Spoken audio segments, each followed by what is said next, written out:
नमस्कार। News brief देख रहे हैं आप और मैं हूं आपके साथ तान्या वर्मा। तो चलिए शुरुआत करेंगे इस खास बुलेटिन की। जम्मू कश्मीर और लद्दाख हाईकोर्ट के नवनियुक्त मुख्य न्यायाधीश जस्टिस अरुण पल्ली ने आज पद की शपथ ली। जम्मू में आयोजित एक समारोह में उपराज्यपाल मनोज सिन्हा ने उन्हें शपथ दिलाई। मुख्यमंत्री उमर अब्दुल्ला, हाईकोर्ट के न्यायाधीश सहित हिमाचल प्रदेश हाईकोर्ट के मुख्य न्यायाधीश जस्टिस जीएस संधवालिया भी समारोह में मौजूद रहे और जस्टिस अरुण पल्ली की नियुक्ति इसी महीने सुप्रीम कोर्ट कॉलेजियम के सिफारिश के बाद की गई थी, जो कि संवैधानिक मूल्यों, बौद्धिक और न्यायिक संतुलन के लिए जाने जाते हैं। I request the Honorable Lieutenant Governor of Jammu and Kashmir to administer the oath of office to Honorable Shri Justice Arun Palli as the Chief Justice of High Court of Jammu and Kashmir and Ladakh. I request the Honorable Chief Justice Designate to kindly grace the dais to make and subscribe the oath. I, Justice Arun Palli, having been appointed Chief Justice of the High Court of Jammu and Kashmir and Ladakh, do swear in the name of God that I'll bear true faith and allegiance to the Constitution of India as by law established, that I'll uphold the sovereignty and integrity of India, that I'll duly and faithfully and to the best of my ability, knowledge and judgment perform the duties of my office without fear or favor, affection or ill will, and that I'll uphold the Constitution and the laws.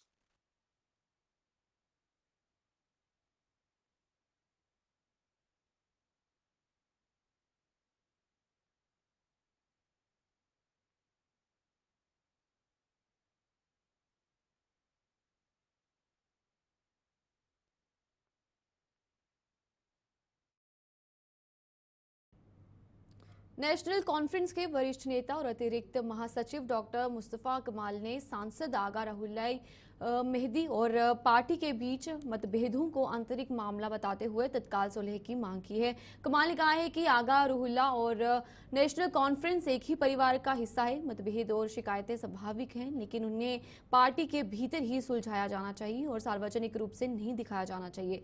उन्होंने Ruhollah से आह्वान किया है कि वो अपनी चिंताओं को सार्वजनिक मंचों पर उजागर करने के बजाय पार्टी नेतृत्व के सामने रखे और उमर अब्दुल्ला को भी आगे आकर हर गलत फहमी को दूर करना चाहिए, ताकि ये सुनिश्चित हो सके कि पार्टी एकजुट रहकर अपने लक्ष्यों पर ध्यान केंद्रित करती है।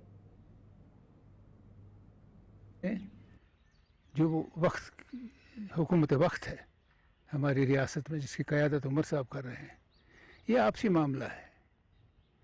ये अवाम के सामने पेश करना और जिसके सामने पेश करने से हल हो सकता है, वो कदम नहीं उठाया गया है। कुछ रंजिश है।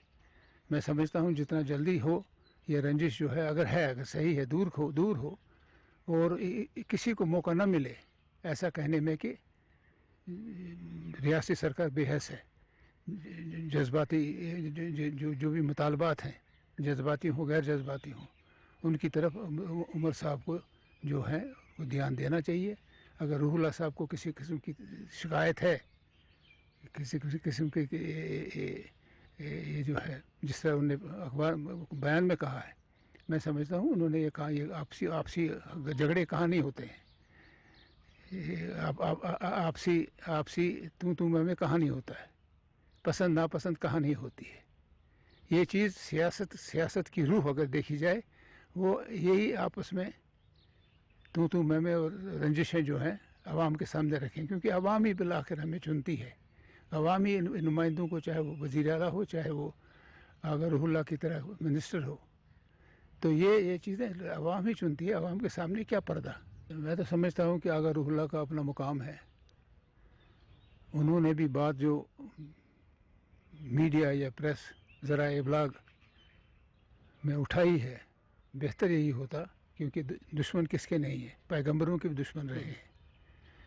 तो इस लिहाज से उनसे उठाई होती बात और रंजिश दूर हो जाती।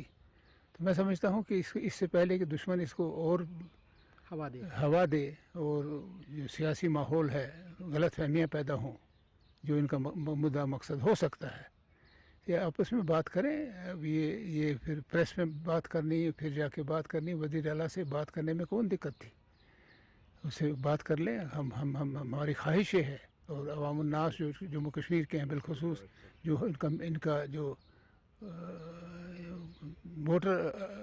वोटर है यहाँ, उनके सामने बात जो है ये दस्ती नहीं तो ये गुब्बारे की तरह होगा, ये फट जाएगी और सियासी हलचल मचेगी एक जो नुकसानदेह होगी। मुझे पूरा यकीन है ये जिस तरीके से प्रेस में आया है मैं भी वो सही है, क्यों है, हो सकता है कि ये सही है, लेकिन मैं फिर ये कहूँगा ये एक ख़ानदान है नेशनल कॉन्फ्रेंस का। दुश्मन की कोशिश रहेगी सरतोड़ कि किसी तरीके से इनको नुकसान पहुंचाया जाए।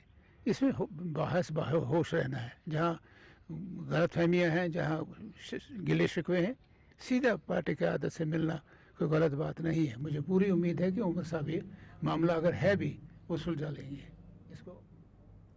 रॉ के पूर्व चीफ एएस दुलत द्वारा अपनी नई किताब में किए गए दावे ने जम्मू कश्मीर में सियासी भूचाल ला दिया है। दुलत ने अपनी इस किताब में दावा किया है कि पूर्व मुख्यमंत्री डॉक्टर फारूक अब्दुल्ला ने 2019 में अनुच्छेद 370 को निरस्त करने का गुप्त रूप से समर्थन किया था। पीपुल्स कॉन्फ्रेंस के अध्यक्ष और हंदवाड़ा के विधायक सजाद गनी लॉन ने कहा है कि उन्हें दुलत के इस दावे पर कोई आश्चर्य नहीं हुआ है, क्योंकि डॉक्टर फारूक अब्दुल्ला और एएस दुलत बेहद करीबी माने जाते हैं। और इस मामले को लेकर और क्या कुछ कहा सजाद लोन ने, आइए आपको बताते हैं। देखिए, पहले आपको ये अंडरस्टैंड करना है कि दुलत साहब कौन है। दुलत साहब बहुत इन्फ्लुएंशियल हैं जम्मू कश्मीर पर, और ये फारूक साहब के बहुत क्लोज हैं। एक क्लोजनेस की कोई भी जो हद है वो उससे ज़्यादा है। वो बहुत इज्जत करते हैं फारूक साहब की, फारूक साहब के दोस्त हैं, और फारूक साहब के सबसे बड़ी वकील जो हैं वो दिल्ली में हैं और बड़े इन्फ्लुएंशियल भी हैं। जो एजेंसीज, वो खुद RAW के चीफ रहे हैं, वो IB में रहे हैं, तो उनके अंडर जिन्होंने काम किया है वो अभी भी जो है उनके साथ बातचीत करते हैं, बाकी चीज़ें करते हैं। तो इनका इंकशाफ करना कोई नॉर्मल नहीं है। The influence that he has, और दूसरा जो उनकी क्लोजनेस है फारूक साहब की फैमिली के साथ, उमर साहब के साथ। मगर मैं हैरान नहीं हूं, मैं बिल्कुल हैरान नहीं हूं। हैरान इसलिए हूं कि आप लोग हैरान हैं। हमें तो मालूम था पहले दिन से, मतलब अंदाजा था कि 100% इनके पूछे बगैर कोई चीज नहीं की जाएगी, और इन्होंने उसका बोला होगा कि साहब आप करना और हमें रोने देना। ये पुराना पैक्ट है, 70 साल पुराना पैक्ट कि साहब आपको जितना मारना है मारो लोगों को, लेकिन हमें रोने दो। पैक्ट यही है, और इसमें भी था आप लो 370 लो, 35A लो, स्टेटहुड लो, मगर हमें रोने देना। वो पैक्ट है। तो इसमें मुझे कोई, आई एम नॉट सरप्राइज्ड, मुझे कोई भी हैरत इसमें नहीं है। और मैं आपको बता दूं, हमने यहां पॉलिटिक्स की है, ये हमारा अल्लाह जानता है कि ये जो अंकल और आंटियों की फौज दिल्ली में है, हमें यहां इनके साथ नहीं लड़ना होता है, हमें उनके साथ लड़ना होता है। ये मेरा अल्लाह जानता है कि हम पर कौन सी मुसीबत आती है। जेल भी हम नहीं देखे हैं, मारे हमने खाई हैं, इंटरोगेशन हमने लिया है, लेकिन A टीम और B टीम, ये चॉकलेटी बॉय जो हैं, ये जो इन एलीट, ये जो इन अंकल और आंटियों ने जिनको पाला है, वो हमको कहते हैं। और बीजेपी भी इस तरह बिहेव करती है तब कि जैसे हम उनकी गोद में बैठे हैं। ये सब एक ड्रामा था। अब वो सब क्लियर आ गया, और ये भी मालूम हो गया कि 2024 की जो इलेक्शन की जीत है, इसमें काफी हद तक जो उन्होंने सर्विसेज 2019 में दी हैं इनको, उनका रोल। कठुआ के सुफान में मारे गए आतंकियों से भारी मात्रा में हथियार बरामद किए गए हैं। बरामद किए गए हथियारों में कई अत्याधुनिक हथियार भी शामिल हैं। कठुआ पुलिस ने आज एक प्रेस कॉन्फ्रेंस के दौरान सान्याल और सुफान में आतंकियों से बरामद हथियारों की जानकारी दी। जिले के SSP शोभित सक्सेना ने बताया कि मारे गए दोनों आतंकी अत्याधुनिक हथियारों से लैस थे और उनके पास से नशीले पदार्थ भी बरामद हुए हैं।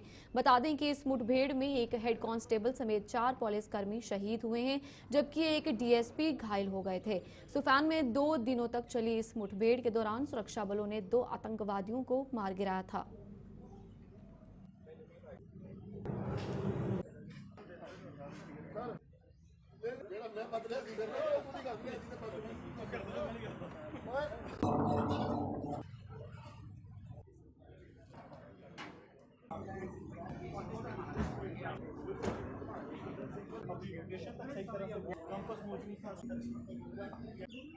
सुफैन में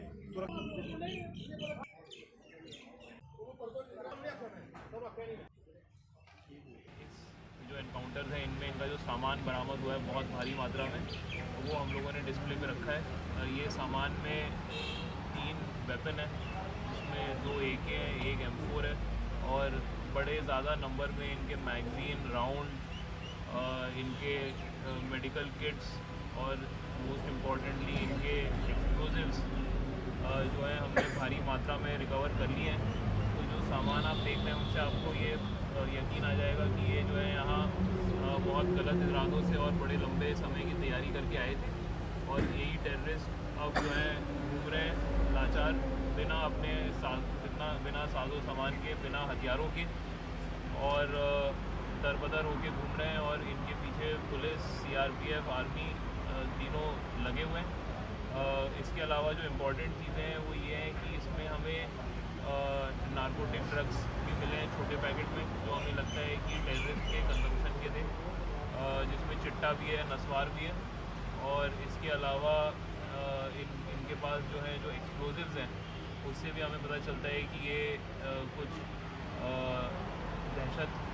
ज़्यादा दहशत फैलाने के पॉइंट ऑफ व्यू से आए थे, IED लगाने के। तो ये सारे जो है हमने इनके कारनामे जो है फेल किए हैं एनकाउंटर।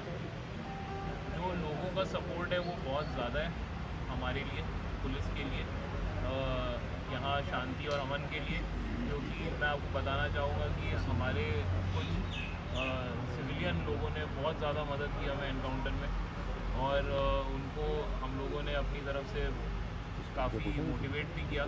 तो आज की तारीख में जो सिविलियन है वो हमें इमीडिएट इन्फॉर्मेशन देते हैं, तो वो इन्फॉर्मेशन हम लोग एक तो अपने पास रखते हैं, कॉन्फिडेंशियल रखते हैं और उस इन्फॉर्मेशन से हमें बड़ा फ़ायदा है और वो इन्फॉर्मेशन से हमने अपना एक असेसमेंट बनाया है, जिस असेसमेंट से हमारा ये कॉन्फिडेंस पक्का है कि हम इन्हें। कांग्रेस नेता सोनिया गांधी और राहुल गांधी पर ईडी द्वारा फाइल की गई चार्जशीट के विरोध में कांग्रेस द्वारा देश भर में आज प्रदर्शन किए गए। जम्मू में भी आज कांग्रेस ने जोरदार प्रदर्शन करते हुए ईडी के कार्यालय तक मार्च करने की कोशिश की, लेकिन पुलिस ने इस कोशिश पर पानी फेर दिया। इस प्रदर्शन की अध्यक्षता कांग्रेस के प्रदेश अध्यक्ष तारिक हमीद कर्रा ने की, जिसमें कार्यकारी अध्यक्ष रमन भल्ला और प्रदेश कांग्रेस के पूर्व अध्यक्ष गुलाम अहमद बीर भी शामिल हुए।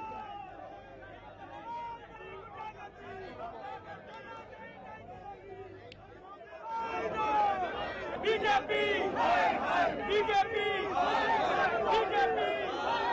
बीजेपी बीजेपी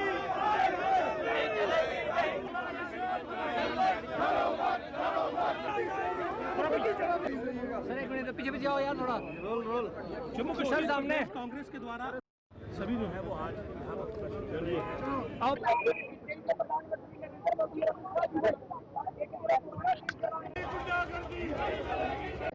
देखिए, आज का ये प्रोटेस्ट जो है ये मरकजी सरकार, बीजेपी, नरेंद्र मोदी जी, अमित शाह जी, जिन्होंने एक विंडिक्टिव पॉलिटिक्स के तहत जब उन्होंने देखा कि वो राहुल गांधी के तूफान को पूरे मुल्क में ले रहे हैं, जो उन्होंने पिछड़े और जो नाकर्दा लोग थे उनकी आवाज उठाई और वो जान गए कि वो उनको रोक नहीं पा रहे हैं, तो उन्होंने ईडी के चार्जेस उनके खिलाफ उनको रोकने के लिए किए। आज पूरे मुल्क में इसके खिलाफ प्रोटेस्ट हो रहा है।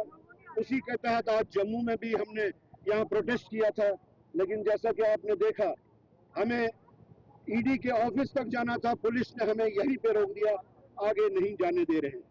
और ये प्रोटेस्ट जो पूरे मुल्क में हो रहा है ये तब तक चलता रहेगा जब जुल्म की आवाज उठेगी बीजेपी की, अमित शाह की और नरेंद्र मोदी की।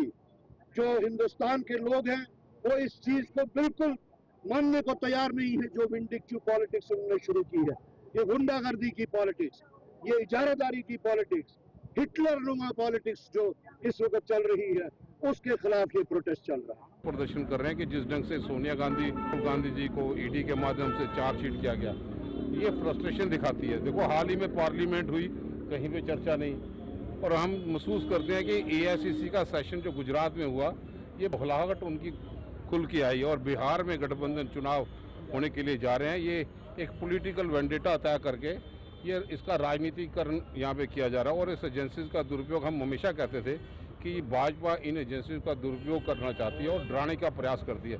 कांग्रेस डरने वाली नहीं है। ये छोटा सा एक ऐतिहासिक एक सिंबॉलिक प्रोटेस्ट होगा और जद्दोजहद जारी रहेगी। कांग्रेस डरने वाले नहीं है और इसका जो मुखौटा पहन के भाजपा इन चीज़ों का जो इस्तेमाल यहाँ पे कर रही है, दुरुपयोग कर रही है, उसका हम विरोध करने के लिए यहाँ पे प्रदर्शन करने के लिए इकट्ठा हुए हैं। देखो, भाजपा को मैंडेट जो दिया था लोगों की बेहतरी के लिए, भाजपा पॉलिटिकल स्कोर सेटल करना चाहती है और ये पॉलिटिकल स्टोर करके, और वो अपोजिशन की पार्टी जिसमें राहुल जी सोनिया गांधी जी की गाइडेंस के नीचे दलितों की आवाज़ बुलंद कर रहे हैं, कॉन्स्टिट्यूशन को बचाने की आवाज़ बुलंद करते हैं, किसानों की आवाज़ को बुलंद करने की बात यहाँ पे करते हैं, गरीब आदमी नौजवानों को रोज़गार देने की बात करते हैं। ये इन एजेंसियों के ज़रिए राहुल गांधी जी की आवाज़ को दबाना चाहते हैं, जो दबेगे नहीं। कई करोड़ों कार्यकर्ता राहुल गांधी जी के साथ हैं। भारत जोड़ो यात्रा में भी आपने देखा होगा, ये बौखलाहट जो है मोदी जी की, उस भाजपा की सरकार की, ये खुल के सामने यहाँ पे आई और ईडी को इस्तेमाल करने का प्रयास किया। आज हम इसका विरोध प्रदर्शन करने के लिए airport authority of India limited ने जम्मू के SMGS अस्पताल को क्रिटिकल केयर एम्बुलेंस मुहैया करवाई है, जिसे आज अस्पताल प्रशासन को सौंप दिया गया। Airport authority of India limited द्वारा मुहैया करवाई गई इस एम्बुलेंस को जम्मू के DC सचिन कुमार ने SMGS अस्पताल के सुपरिटेंडेंट डॉक्टर धारा सिंह के हवाले किया। एयरपोर्ट्स अथॉरिटी द्वारा ये एम्बुलेंस CSR स्कीम के तहत अस्पताल को दी गई है।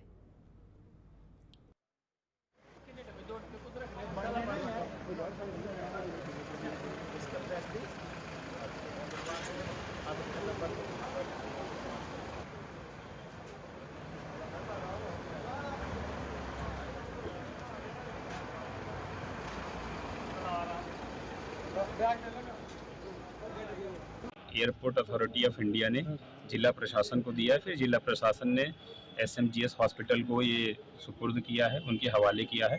और हमें पूरी उम्मीद है कि इस एम्बुलेंस का हम जो ऑप्टिमम यूज़ है और मैक्सिमम बेनिफिट हम ले सकेंगे, और ये सभी पेशेंट्स के लिए है और हेल्थ केयर में एक माइलस्टोन भी हुआ। अगर हमें तो सरकार ने भी नई दी है, लेकिन साइमल्टेनियसली कुछ गाड़ियां पुरानी हैं, उनका ऑक्शन होता है। ऑक्शन के बाद हम सभी दूसरी फर्मों से भी ये निवेदन करते हैं आपके थ्रू ही कि अगर कोई CSR में देना चाहे तो ये सबसे बढ़िया बात होती है, जिससे पेशेंट को डायरेक्टली फ़ायदा होता है। एयरपोर्ट अथॉरिटी ऑफ इंडिया ने दी है और DC साहब ने उनसे लिया है CSR में। हमने DC साहब से रिक्वेस्ट की थी कि हमें गाड़ियों की ज़रूरत है और इन्होंने ये फैसिलिटेट करके हमें दिया है, इसीलिए हम DC साहब का बहुत thank you. Fire and emergency services week की गतिविधियों के तहत जम्मू में आज फ्री मेडिकल कैंप लगाया गया। Fire and emergency services department मुख्यालय में लगाए गए इस कैंप में डॉक्टरों ने कई लोगों के स्वास्थ्य की जांच कर उन्हें जरूरी सुझाव दिए। कैंप का उद्घाटन डिपार्टमेंट के डायरेक्टर आलोक कुमार ने किया और बताया कि इस वीक में 20 अप्रैल तक विभिन्न गतिविधियां आयोजित की जा रही हैं।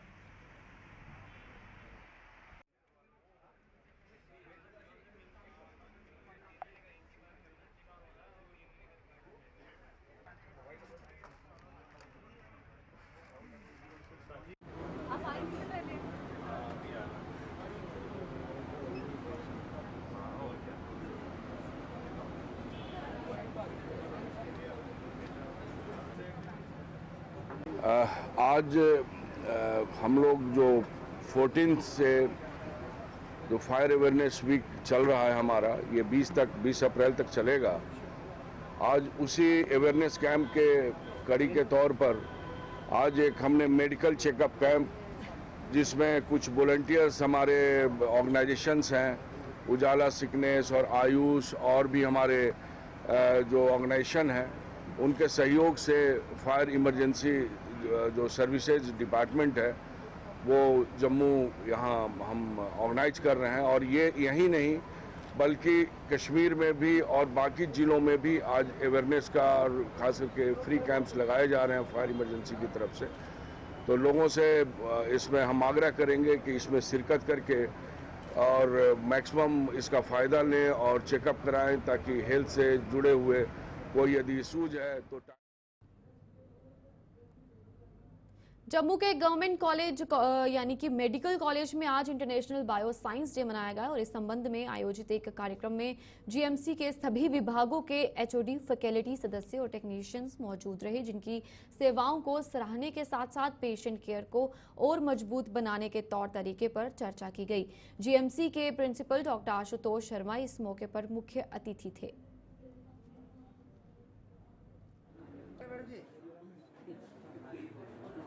यहाँ पे and she is a big asset for us. Student lab वो संभालती है पिंकी के साथ। टेस्ट हो रहा है, जब मेरे रिलेटिव का टेस्ट हो रहा है, मेरे फादर का, मदर का, हम सब तो हमारी टीम में क्या बोलूँ, हमारी इंस्टीट्यूशन टीम आप सबके आई डोंट हैव 6 महीने, तो हमें वो होता है कि हमारा सैंपल वॉल्यूम भी उतना है तो हम नहीं कर पाएंगे। अगर हमारे they are highly intellectual class, वो अपने डोमेन से हटके एक कदम है। जी, ये आप जीएमसी में हमने मनाया है इंटरनेशनल मेडिकल बायोसाइंस डे, जिसमें सारे डिपार्टमेंट्स के टेक्नीशियन, चाहे तो वो बायोकेमिस्ट्री के हैं, माइक्रोबायोलॉजी के हैं, पैथोलॉजी के हैं, ब्लड बैंक के हैं, जो कि duties morning to evening 24/7 duties हमारे पास कर रहे हैं, वो सारे टेक्नीशियन शामिल हुए हैं यहाँ पे। और HODs हैं, डिफरेंट डिपार्टमेंट्स के फैकल्टी मेम्बर्स हैं under the patronage of principal sir. और ये हमने सेलिब्रेट किया है, तो अचीवमेंट है ये आज जीएमसी में जो हो रहा है। सब लोगों ने मिल के इसको मनाया है, इसको एक्नॉलेज किया है हमने। हमारे जो senior technician A to Z हर बंदा जो लैब में काम करता है उसकी कितनी कंट्रीब्यूशन है, बहुत इंपॉर्टेंट है, क्योंकि ये हम as a team we are all health care professionals. तो इंडिविजुअली डॉक्टर भी कुछ नहीं कर सकता, हमें नर्सिंग पैरामेडिकल स्टाफ की बहुत ज़रूरत होती है। तो हमने अप्रिशिएट किया है उनकी जितनी भी उनकी सर्विसेज वो दे रहे हैं, उसको सराहा है। उसके साथ साथ हमें आगे फर्दर हमें क्या कदम लेने हैं, क्या स्टेप्स हम करेंगे कि जिससे और हमारी डायग्नोस्टिक सर्विसेज जो हैं वो बेटर हों, पेशेंट केयर को बेनिफिट मिले, इम्प्रूव्ड पेशेंट केयर हम जीएमसी में कर पाएँ, वो भी हमने यहाँ पे डिस्कशन किया है उसकी।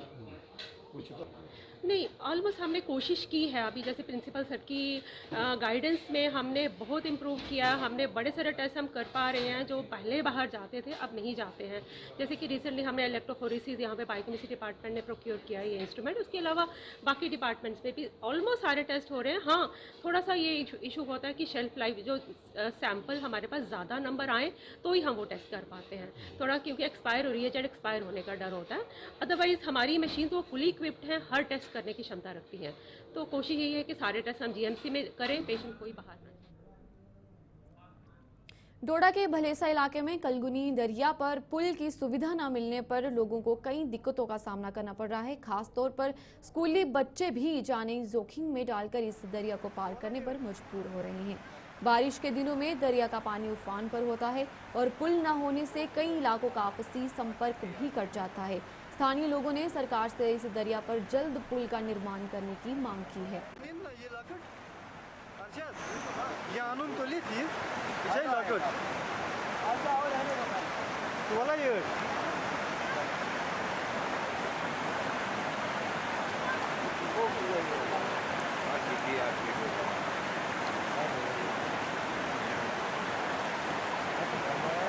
अर्शद ये आणून तोली थी जय लकट वाला ये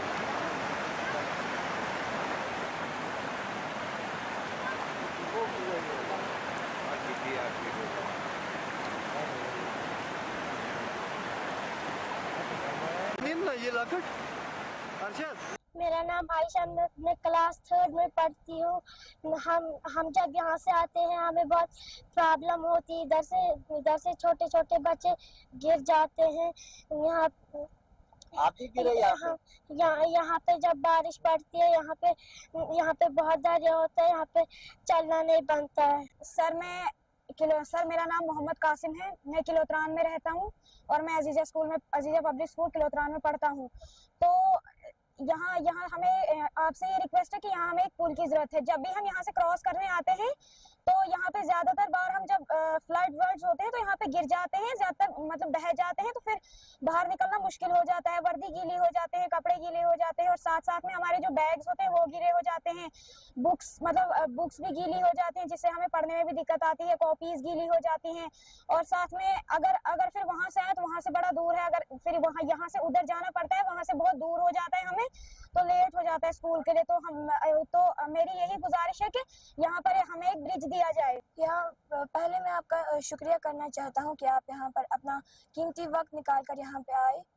हमें यहाँ पर हम बच्चों को यहाँ पे पार होने की बहुत मुश्किलें आती है, खास करके जब बारिश होती है तब तो यहाँ पर मतलब नामुमकिन हो जाता है पार करना। तब तो कुछ बच्चों को पीछे से आना पड़ता है और जो बच्चे छोटे होते हैं उनको तो घर में उठाना पड़ता है। यहाँ पे बुजुर्गों को भी मुश्किलें होती है और बच्चों को भी।